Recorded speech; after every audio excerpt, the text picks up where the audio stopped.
Election commission ने कौमी assembly के 15 और सूबाई असम्बली के 22 हलकों के हतमी नताइज रोक दिए हैं।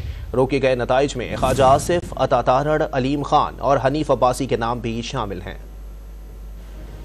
इलेक्शन कमीशन में इंतखाबी उज़्रदारियों पर समाअत हुई। समाअत के आगाज पर मेंबर निसार दुरानी ने कहा कि जो हार गया वो जश्न मना रहा है और जो जीत गया वो धांधली के इल्जामात लगा रहा है। ऐसा रवैया कब तक चलेगा? इलेक्शन कमीशन ने कौमी असम्बली के 15 और सूबाई असम्बली के 22 हलकों के हतमी नताइज रोक दिए। NA56, NA53 और PP 15 रावलपिंडी में रिटर्निंग अफसर को हतमी नतीजा जारी करने से रोक दिया गया। इलेक्शन कमीशन ने PP 7 सरगोधा, PP 133 ननकाना पर भी हतमी नताइज जारी करने से रोक दिया। जिन हलकों में इंतखाबी नताइज रोके गए हैं उनमें NA60 जहलम, NA69 मंडी बहाउद्दीन, PP 43 मंडी बहाउद्दीन, PP 13 और 53 रावलपिंडी भी शामिल हैं। NA52 और 57 रावलपिंडी, NA126, NA127 लाहौर और NA87 खुशाब के नताइज भी रोक लिए गए हैं। रोके गए नताइज में ख्वाजा आसिफ, अता तारड़, अलीम खान और हनीफ अब्बासी के नाम भी शामिल हैं। दौरान समाअत वकील बाबर आवान ने मौक़िफ़ अपनाया कि सिर्फ नताइज रोकना काफी नहीं, जिस आरओ ने हल्फ की खिलाफ वर्जी की इसके खिलाफ सख्त कार्रवाई की जाए। बाबर आवान के मुतालबे पर इलेक्शन कमीशन ने NA106 टोबा टैक्सिंग में हतमी नताइज रोकते हुए आरओ से रिपोर्ट तलब कर ली।